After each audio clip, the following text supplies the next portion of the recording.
No, right? Who would have guessed? You might have thought our biggest problem was unemployment, but Donald Trump fixed that. Or ISIS, but Donald Trump fixed that. Or unconstitutional Looney Tunes taking charge of our government and replacing the structures meant to protect our liberty with racist left-wing diktats guaranteed to plunge us all into oppression and poverty. But Donald Trump fixed that too. So what's left? Yes, it's those white girls. Alexis Grinnell has studied these exotic creatures carefully by actually being one of them for many years. And she writes, quote, and my hand to God, I'm not making this quote up, after a confirmation process where women all but slit their wrists, letting their stories of sexual trauma run like rivers of blood through the Capitol, the Senate still voted to confirm Judge Brett M. Kavanaugh to the Supreme Court. The women who voted for him are gender traitors. We're talking about white women, the same 53% who put their racial privilege ahead of their second-class gender status in 2016 by voting to uphold a system that values only their whiteness, unquote. I could go on, but that would be like allowing the Times to write my hilarious satire for me, which would be wrong. But darn it, they're so funny, I just can't help it. Here's some more, in which sweet little Alexis tells us how she felt about Senator Susan Collins' speech in support of Kavanaugh. She writes, quote, Senator Collins subjected us to a slow funeral dirge about due process and some other nonsense I couldn't even hear through my rage headache, unquote. That's right, Alexis has a headache, so we have to get rid of due process. Hey, Alexis, how about preserving American freedoms by upholding the Constitution? Not tonight, dear. I have a headache. I guess she has a point about white women. Some of those dames are just plain nuts.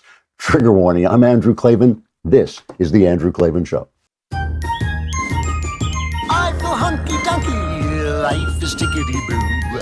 Birds are winging, also singing hunky-dunky-doo. Ship-shape, tipsy-topsy, the world is zippity-zing. It's a wonderful day, hurrah, hooray! It makes me want to sing. Oh, hurrah, hooray! Oh, hooray, hurrah! I'm here in beautiful, sensationally beautiful Madison, Wisconsin. I haven't been here for about 100 years. This is one of the prettiest towns I have ever seen. It is just absolutely gorgeous. I have a view of out my window of Lake something. There are two big lakes, Lake something, and then on the other side is Lake something something. And I have a view of one of them. It is just a spectacular town. And I will be speaking tonight at the University of Wisconsin at Madison. It starts at 7:30 p.m. Eastern, 4:30 p.m. Pacific. And you can watch me on YouTube and Facebook. So bring your leftist tears tumblers. I will fill them up for you. We also have Max Boot coming up. He is a never Trumper. We had a really interesting conversation. I will tell you about it when we get to it. What else have we got going on? We've got stamps. Stamps. We have to have stamps.com because you do not want to go to the post office if you can help it. We love the post office. The post office has been my life. It has helped me through so much of my writing career. But just like everything else, I want everything in my computer. I want to be able to get stamps, get all of the amazing services of the post office right from my desktop 24/7 when I want them. With stamps.com, you can buy and print official U.S. postage for any letter, any package using your own computer and printer, and the mail carrier just picks it up. Just click, print, mail, and you are done. It couldn't be easier. I love this thing. It's just cool even just to watch it. The printers stamp your letter. Right now, use Klavan for this special offer. It includes up to $55 free postage, a digital scale, and a 4-week trial. Don't wait. Go to stamps.com before you do anything else. Click on the radio microphone at the top of the homepage and type in Klavan. That's stamps.com. Enter Klavan. You can write to me and ask, how do you spell Klavan? It's Klavan. Now, I have to, it's very rare we have to come in here and correct the mistakes, but this is a big mistake. Yesterday, we talked about the Kavanaugh nomination and his confirmation, and we forgot to play the Trump happiness montage. People have been fired. Entire departments have been cleared out to correct this incredible mistake. But here, finally, after all this blood has been spilled and heads have rolled, here is the Trump happiness montage, well deserved. We're going to win so much. We're going to win at every level. Hallelujah. Hallelujah. We're going to win economically. We're going to win with the economy. We're going to win with military. We're going to win with health care and for our veterans. We're going to win with every single facet. Zippity-dee-dah, zippity-yay. My, oh my, what a wonderful day. We're going to win so much, You may even get tired of winning. You say, please, please, it's too much winning. We can't take it anymore. I feel pretty, oh so pretty. I feel pretty and witty and gay. We have to keep winning. We have to win more. We're going to win more.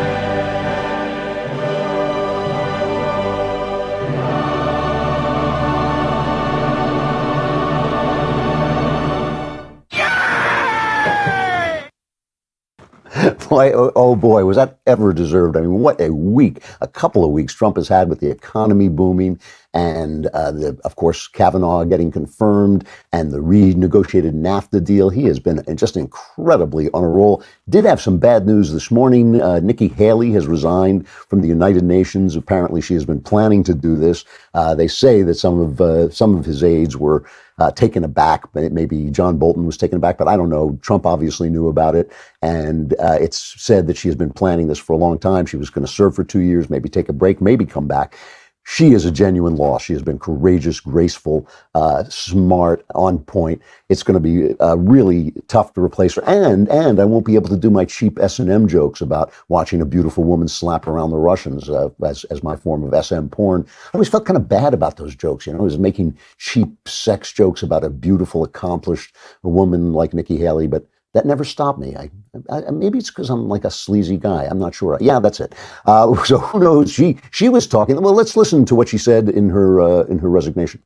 It has been an honor of a lifetime. I said I am such a lucky girl to have been able to lead the state that raised me and to serve a country I love so very much has really been a blessing, and I want to thank you for that. But I'm most excited. Look at the 2 years. Look at what has happened in 2 years with the United States on foreign policy. Now the United States is respected. Countries may not like what we do, but they respect what we do. They know that if we say we're going to do something, we follow it through, and the president proved that, whether it was with the chemical weapons in Syria, whether it's with NATO, saying that other countries have to pay their share. I mean, whether it's the trade deals, which have been amazing, they get that the president means business, and they follow through with that.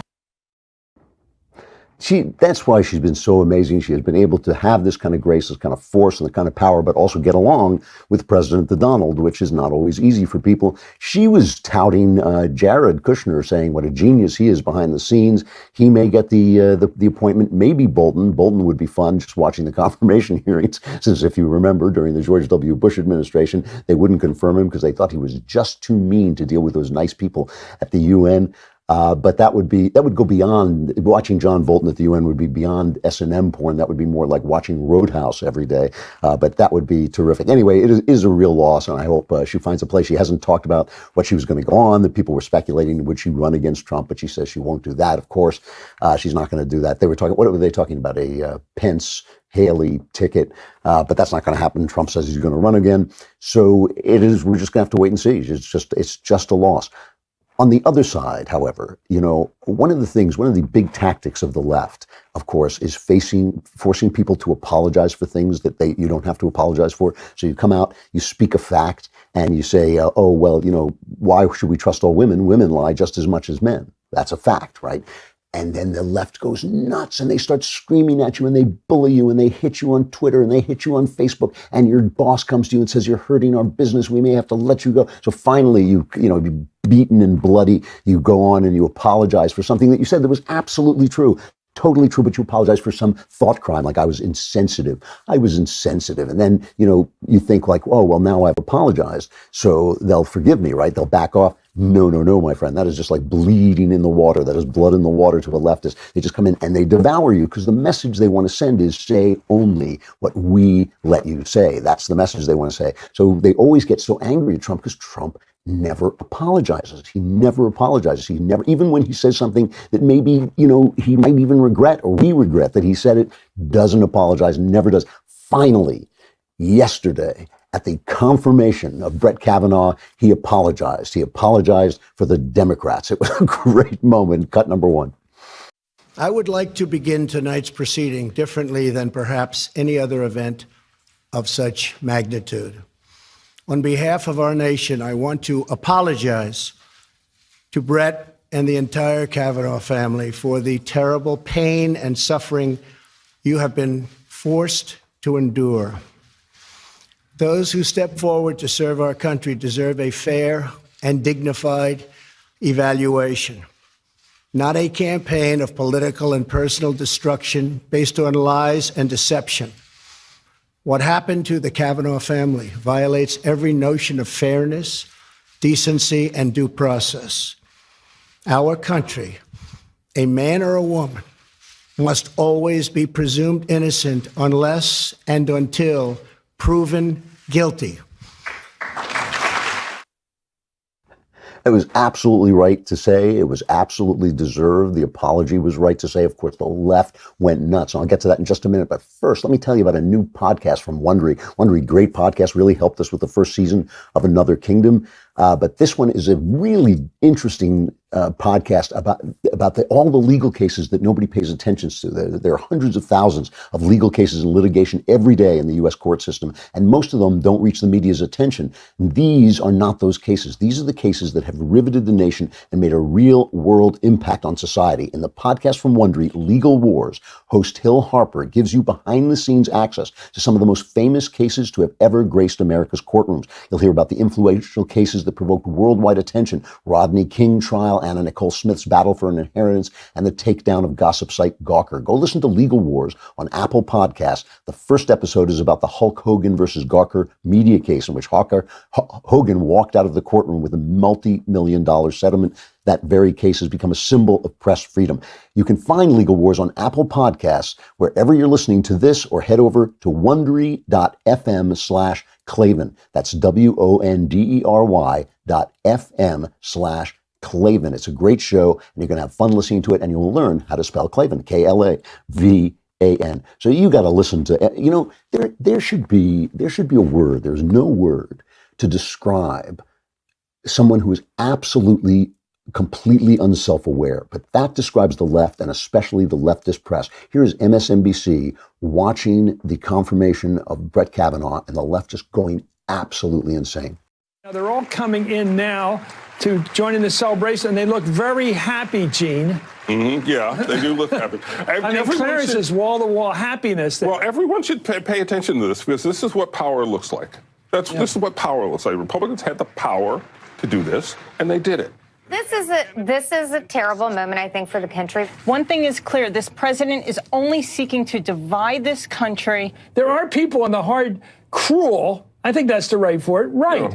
They're enjoying making fun of this professional woman who said she was sexually assaulted. Let's make fun of her. Mm-hmm. Who are these people? Trump appeals to a kind of bloodlust. When's the liberal or the progressive side going to speak loudly and blow the trumpet? When? Yeah. When? Well, I'm hoping Tuesday, November Wednesday? 6th. No, we'll when between now and then? March. When are you going to go to start the fight? There's nobody out there. Where's Pelosi? Where's Schumer? Where's everybody? They shouldn't be taking the day off. I love it. Just the fact that they're happy is an insult to them. And why is, this is the problem with the left. He just nails it. The problem with the left is they're not making enough noise. They're not screaming at people. They're in the streets of Portland. Antifa's in the streets of Portland directing traffic as if they had some legal authority and chasing down anyone who doesn't obey them, and the police don't even do anything about it. That's the problem with the left. They're just too in control. They're just not shrill enough. They're not crazy enough. They're not violent and nasty enough. That is the problem with the left. How have we missed it up till now? It's unbelievable. If they would just be a little bit louder, a little bit meaner, a little really get down in the gutter. The problem is they're not accusing people of sexual molestation enough. They're just being too nice to everybody. That is the problem. That is why the left keeps losing. And, take it from Hillary Clinton. Hillary and Bill Clinton are going on a speaking tour because that's what the country needs today. What the country needs today is Bill and Hillary Clinton. Lock up your daughters, because if you want to see what sexual attacks look like, they're coming back. Bill and Hillary Clinton. And here is Hillary talking about how we can make amends and bring this country together by treating the right with more civility. You cannot be civil with a political party that wants to destroy what you stand for, what you care about. That's why I believe if we are fortunate enough to win back the House and or the Senate, that's when civility can start again. But until then, the only thing that the Republicans seem to recognize and respect is strength. And you heard how the Republican members, led by Mitch McConnell, the president, really demeaned the confirmation process. Until we win, we can't be civil. Until we win, we have to keep on with the screaming and the yell. You know, the light bulb never goes on. Maybe this is why they're not winning. Maybe this is why the country works better when they're out of power. Maybe this is why they should start to, respect the democratic process. I mean, you got people now, Alexandria Google-Eye Cortez, you've got her talking about how we should get rid of the Electoral College because it's a relic of slavery days. The Electoral College had nothing to do with slavery, but what they don't want, and they say this openly now, because when they lose, the problem is the country. When they lose, the problem is we have to get rid of the Senate. The Senate's not fair because there are just as much representation from North Dakota, as there is from New York. How can that possibly be fair? Of course, that is the whole point of the Electoral College and the Senate, is that the states get full representation. If you have in the Congress, obviously it's different, but in the Senate you have full representation for each state, and they don't like that. Why? Because they lost. If they didn't lose, then it would all be fine. So we have to get rid of the entire American system. There should be a word for completely clueless. S.E. Cupp was talking to Brian Stelter, and she talks about all the ways that the press was biased during the Kavanaugh fight. And listen to Stelter's response.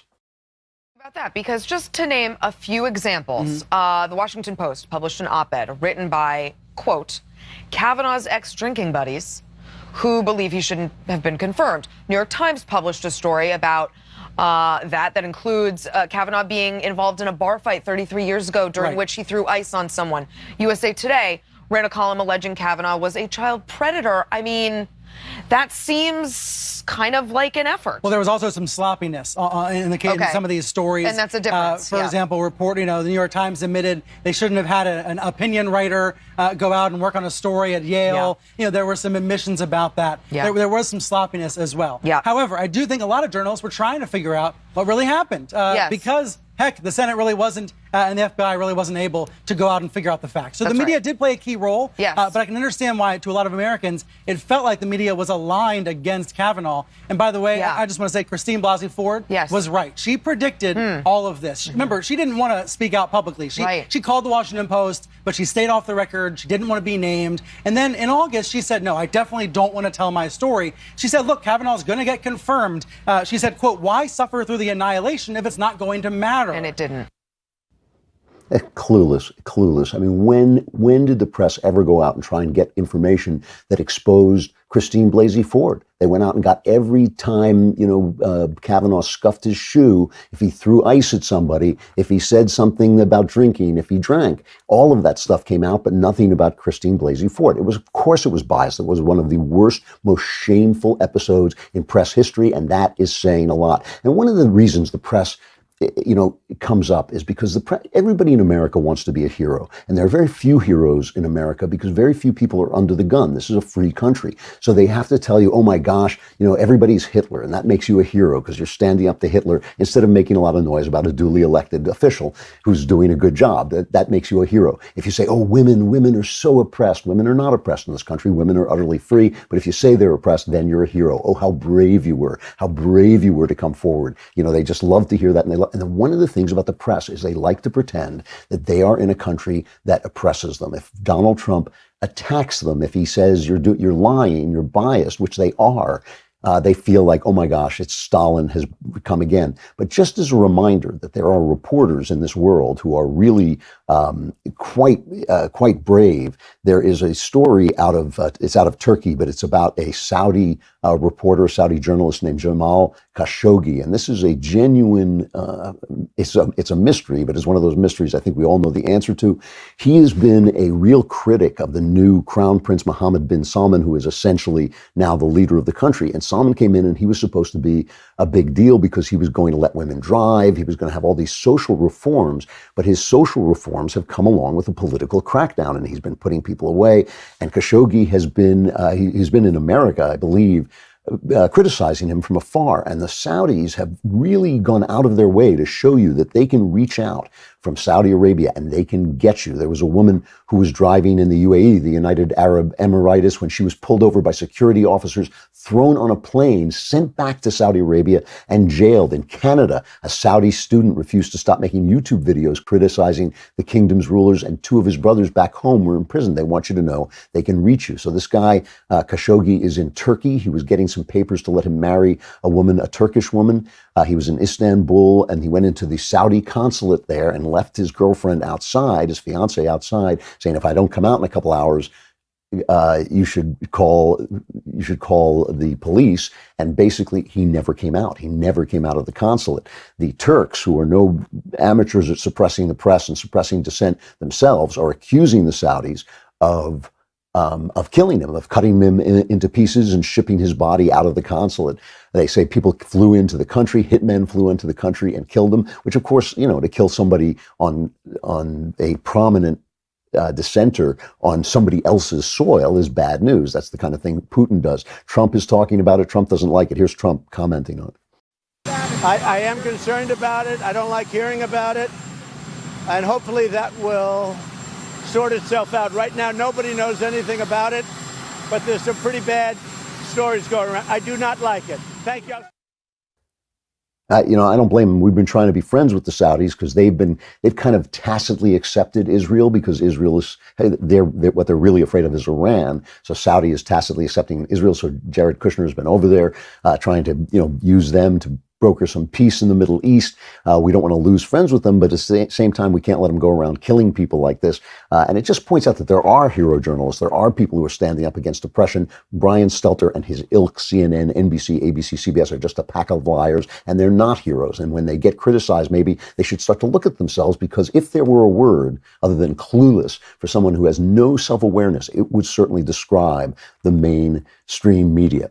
All right, I've got some other things. Oh yeah, the mailbag. We're going to put off the mailbag, I think, till Friday. So get your questions in any way you know how to do it. Go to dailywire.com, hit the podcast button, hit the Andrew Klavan podcast, hit the mailbag symbol. Ask me anything you want: politics, personal stuff, religion, anything. All my answers guaranteed are 100% guaranteed correct and will change your life on occasion for the better. Get them in and we will answer them all on Friday. Also, check out, if you're a subscriber, you have to be a subscriber to be in the mailbag as well. So send your $10 a month because we want your money. That will also get you the new season of Another Kingdom. The first 2 episodes of Another Kingdom Season 2 will be available to everybody on Friday, and you will get them on audio as well.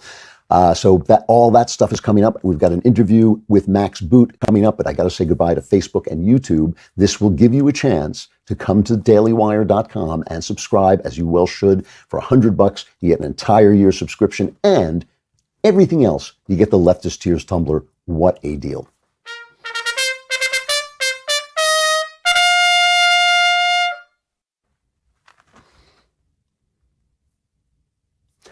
So Max Boot is a huge never Trumper, and a lot of you are going to write into me and say, why didn't you say this? Why didn't you say that? Why did you just let him say these things? I told him that I disagreed with virtually everything that he said. He is still a never Trumper, which seems to me at this point absurd. Donald Trump, no matter what you feel about him, and no matter how he violates your sensibilities, is doing a terrific job. I think he is on the verge of becoming a genuinely great president, which is an amazing thing. Nothing I would have expected, everything I didn't expect. Boot has stood his ground. He's a guest on my show. I treated him like a guest. I let him speak his mind. You know what I think. You know how I feel. You get to hear me all the time, but it's worth listening to. I actually learned a lot of the never Trump mindset. He is the author of a new book, The Corrosion of Conservatism: Why I Left the Right. He's a senior fellow at the Council on Foreign Relations, a columnist for the Washington Post, and a global affairs analyst for CNN. Find out how never Trumpers remain never Trump. Listen to Max Boot. Max Boot, thank you so much for coming on. I appreciate it. Thanks for having me. The Corrosion of Conservatism: Why I Left the Right, a very impassioned book. I see things very differently, so I really want to hear your point of view and how you got to where you are. Let's start with why you became a conservative in the first place. Well, it's kind of a natural thing for me to become because I was an immigrant from the Soviet Union. So like a lot of other people fleeing communist countries, I was naturally drawn to the most conservative anti-communist movement in the United States, which was, of course, the Republican Party. And then growing up in the 1980s under Ronald Reagan, he made conservatism cool. He was the kind of conservative that I admired and wanted to become: optimistic, forward-looking, inclusive. He kind of typified conservatism for me, along with other heroes of mine growing up, folks like William F. Buckley and George Will. And that was how I became a conservative, and why I wound up writing a conservative column at the University of California at Berkeley for the student newspaper there in the late 80s, early 90s, and went on to work at the Wall Street Journal editorial page, write for commentary, serve as a foreign policy advisor for 3 Republican presidential candidates. So I've been, a part of the conservative movement pretty much my whole life. Those are very impressive conservative credentials, and anybody who writes, I went to Berkeley too a few years before you. Anyone who writes a conservative column for that paper is a brave man. Now, obviously, it's Donald Trump that has turned you away from this philosophy, that made you feel that you are an outsider to conservatism. Is that fair? I think that's definitely fair. I mean, when Donald Trump came on the scene and started running for president in the summer of 2015, I did not know a single conservative who had anything positive to say about him. Pretty much everybody on the right thought he was this clueless clown, this buffoon who did not deserve to be president of the United States. And so it's pretty shocking to me to see that now the Republican Party has embraced him, and a lot of conservatives who once had nothing bad to say about who once had nothing good to say about Donald Trump now have nothing bad to say about him, at least in public. I mean, it's been a startling turnaround, even though I think a lot of the original criticisms that people like me and many others made about his unfitness for the presidency have been amply borne out. And can you be more specific about that? How have they? I mean, just to put myself in position where I'm clear about where I stand, I had all the same feelings about Donald Trump. I gave him a clean slate when he was elected. I didn't see any other choice, and I did vote for him as opposed to Hillary. I have not seen what you just described. Can you be specific about what you've seen that makes you feel that the worst fears about him have been borne out? Well, I mean, it's a daily litany of outrages. I mean, this is somebody who says that he is in love with Kim Jong-un, who is one of the most vicious dictators on the planet. Somebody who lies an average of roughly 8 times a day. Somebody who attacks the FBI as a cancer in our country, who tries to impede and obstruct the investigation of Russian interference in our election, which helped him to get elected, of course. Somebody who I think really caters to the most dangerous sentiments in our country, such as racism and nativism, calling African countries whole countries, saying that the Charlottesville protesters, the neo-Nazis there were good people on both sides. He, referring to Latino immigrants as animals who breed and infest our cities, locking up children of illegal immigrants, paying off a porn star, according to his own attorney who pleaded guilty to 8 felonies. Donald Trump is implicated in a conspiracy to violate federal campaign laws. Of course, Michael Cohen is one of only many people around Trump who has been ensnared in the criminal justice system, including his former campaign manager, Paul Manafort, his deputy campaign manager, Rick Gates, his former national security advisor, Mike Flynn. Now imagine what conservatives and Republicans would be saying if this were President Hillary Clinton, and so many of her senior officials have pleaded guilty to felonies and had even implicated the president in this kind of behavior, and the president were daily attacking the FBI and the Justice Department. Republicans would be in an uproar, and rightly so, but they give Donald Trump a pass. And in many cases, people like Devin Nunes are actually actively working with him to obstruct justice and to undermine the FBI and the Justice Department in ways that I think are unconscionable. Now, all that said, I mean, I will grant you, I think if you're looking at it from a conservative perspective, I mean, Donald Trump has done a few good things. And I think any Republican president would have cut taxes, would have appointed Supreme Court justices. But my argument is that you are paying way too high a price for a handful of conservative achievements, you're having to swallow an awful lot of rancid garbage. Okay, I have a lot of disagreements with that, but fair enough. Let me start this way. When Donald Trump swept away, I can't remember, it was 16 or 17 other candidates who were very highly qualified people, a lot of them. Didn't that indicate in some way that the Republican Party had lost touch with the people it was supposed to represent? I mean, the fact that it was so easy for him to do that, didn't that indicate anything that there was a problem with conservatism and the Republican Party? Yeah, absolutely. I mean, I think that mainstream conservatism and the mainstream of the Republican Party had been losing credibility for years, including because of the war in Iraq, which I supported, including because of the Great Recession in 2007, 2008, where I actually think that President Bush and President Obama did the right thing to help us escape that disaster. But obviously, a lot of Republicans were very embittered by the fact that their leadership supported this financial bailout. So I think, there's certainly mistakes by the mainstream leadership of the party. And I think there's also been a growing populist revolt typified by people like Sarah Palin. And this was what Fox News was catering to. This was the sentiment that the Tea Party was channeling. So, I don't doubt that Donald Trump tapped into something genuine in the Republican Party and in conservatism. But unfortunately, I think a lot of what he tapped into is very dangerous and indeed repulsive, because I think what he is showing is that there is a constituency for bashing immigrants, for appealing to white nationalism, for indulging in conspiracy theories and know-nothing sentiments. I think these trends were always there on the right, even though I chose not to see them in the past. But what in the past, I would say they were not the dominant trend in the Republican Party or the conservative movement. They were present, but they were not dominant. And under Trump, I think those dark tendencies are in fact dominant. One of the reason I voted for Donald Trump is it's a two-party system. There only were two viable candidates. The other one has a history of criminality, a history of obstructing justice. The party itself has become radicalized to the point of embracing socialism, something you should know something about. And it seems that when you have a choice between two parties, one of them is going to get in. When you say in your book that you think the Republican Party really needs to lose for a long time, aren't you saying that this socialist party that is willing to do, for instance, what it's doing to Brett Kavanaugh should now be in control? Well, I admit that the alternatives before us are unpalatable, because what I see is that the Republican Party is marching far to the right into white nationalism and populism, and the Democratic Party is marching far to the left. And it's leaving people like me stranded in the middle, essentially homeless politically, because there is no party that represents my view, which is kind of moderate centrist conservatism.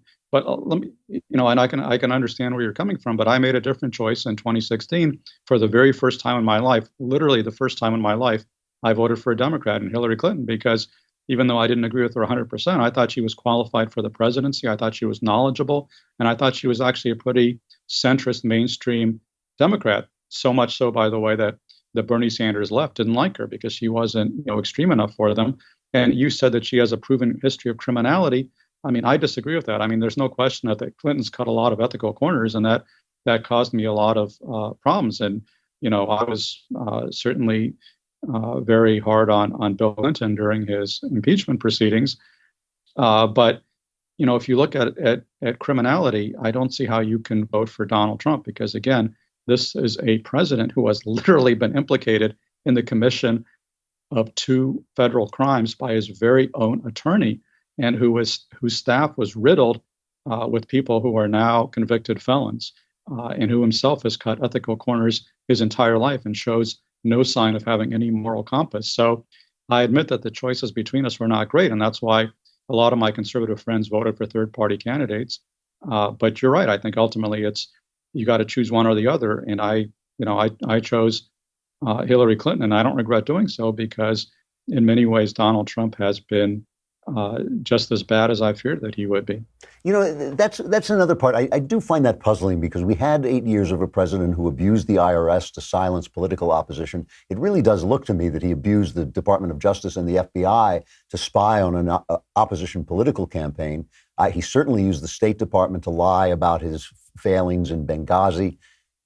Donald Trump does not seem to me to have actually, despite his many personal flaws, he does not seem to me to have transgressed the boundaries of constitutional governance. I cannot think of a way in which he has spied on people or suppressed people or silenced people. You know, the press complains that he calls them names, and he does, but he hasn't silenced anybody the way Obama tapped phones and really did come down hard on anybody who leaked to the press. Is there some kind of divide between the stuff that comes out of Trump's mouth, which I agree can be egregious, and the things he's done, which don't seem to me that bad? I think the things that he's done are pretty bad. But first, let me just correct the record.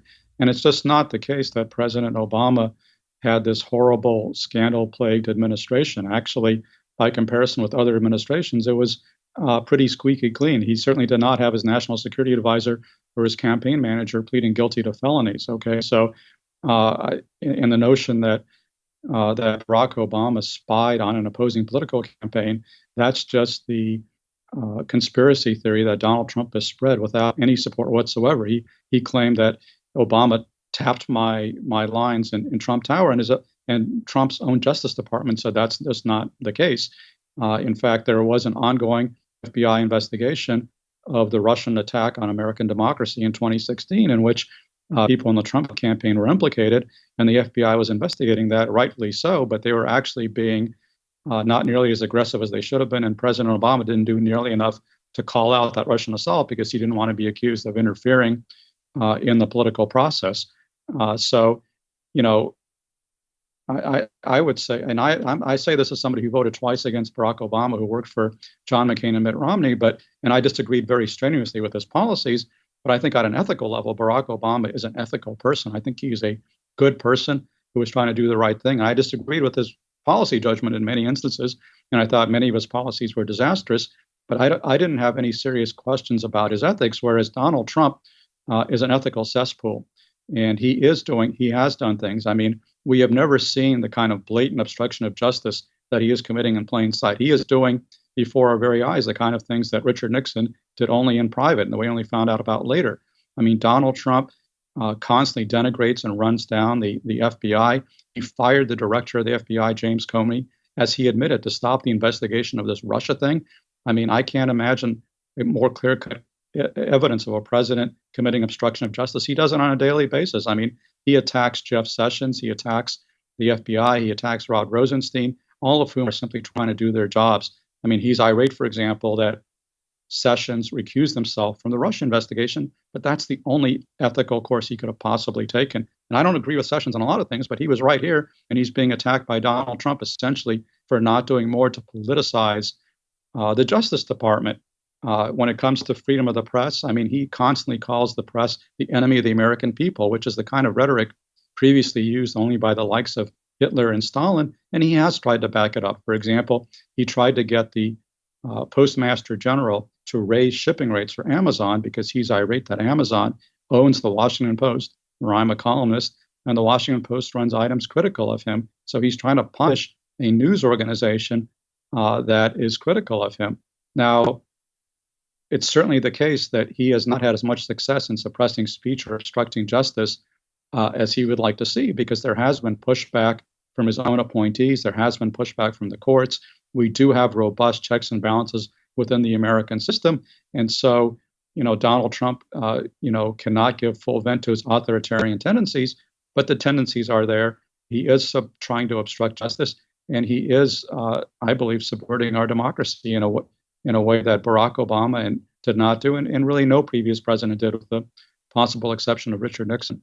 Wow, it is interesting how honest men can see things very differently.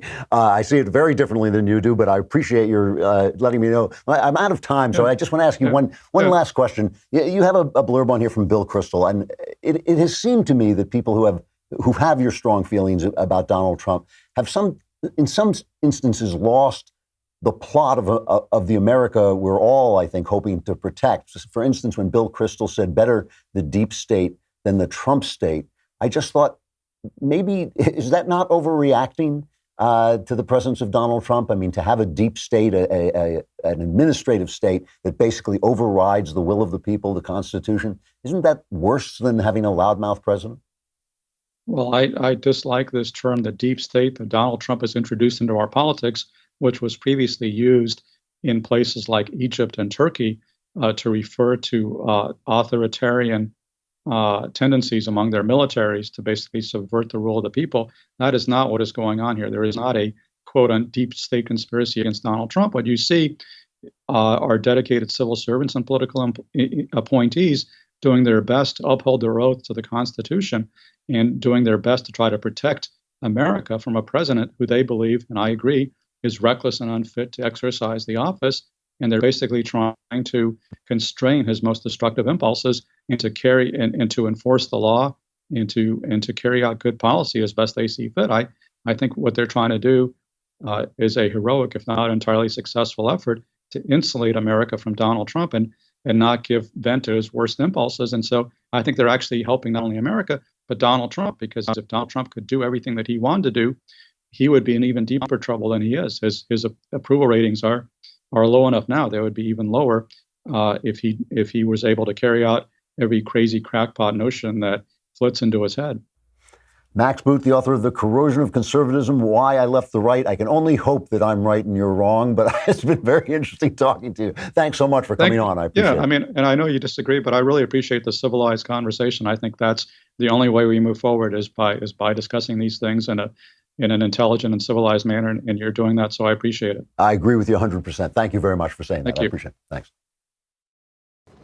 You know, that is the thing. I wish more leftists would come on, but they won't. But it was really interesting to me. I mean, I thought, obviously conflating immigrants with illegal immigrants and the stuff about Hillary Clinton and Barack Obama, I don't see how you can think that. I do not see how you can not think that Hillary Clinton is a criminal. He should read Ken Starr's book about the Clintons.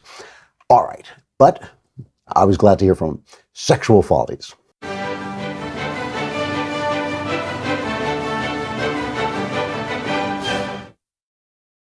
So during this whole thing with the Kavanaugh hearing, as they were, leveling these charge after charge, trying to bolster these charges, the woman who works with Ronan Farrow at the New Yorker basically said they were printing these things without really checking them because they wanted to bolster the charges of Christine Blasey Ford. But actually, I think that backfired. But Trump said this about young men at this point.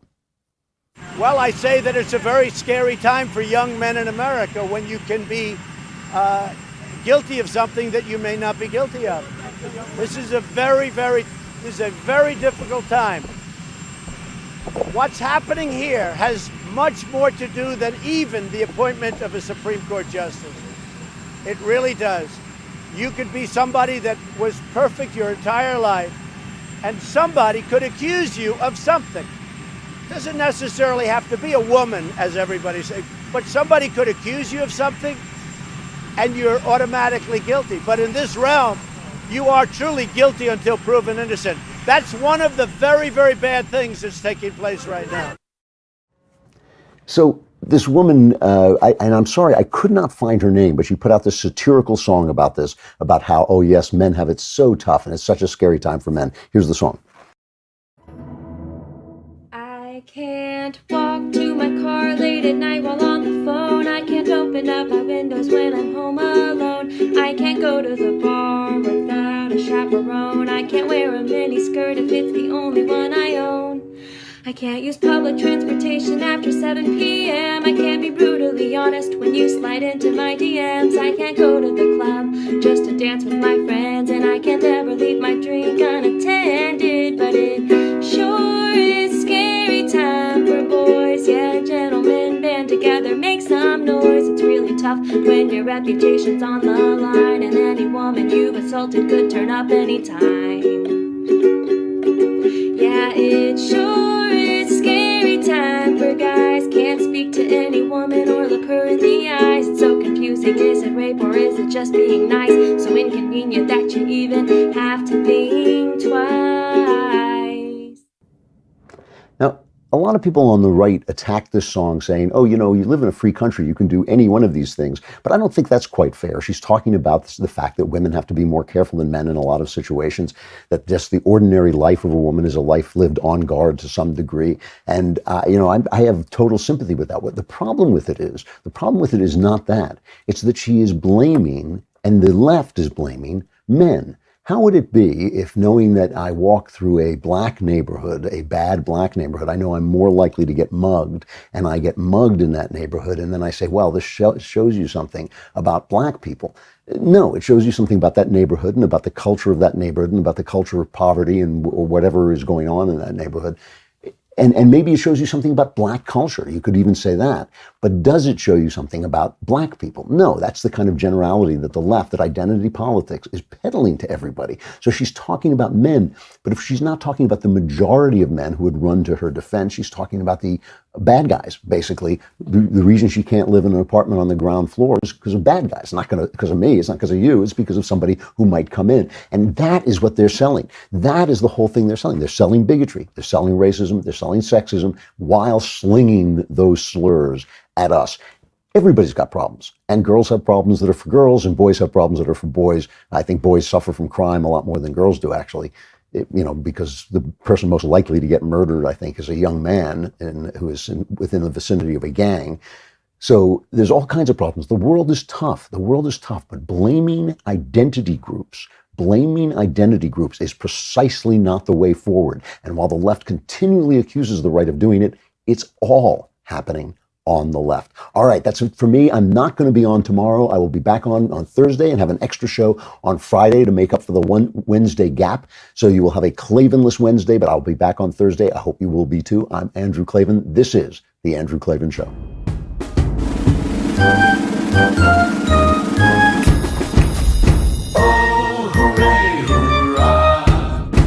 The Andrew Klavan Show is produced by Robert Sterling. Executive producer, Jeremy Boring. Senior producer, Jonathan Hay. Our supervising producer is Mathis Glover. And our technical producer is Austin Stevens. Audio is mixed by Mike Cormina. Hair and makeup is by Jesua Alvera. The Andrew Klavan Show is a Daily Wire Forward Publishing production. Copyright Forward Publishing.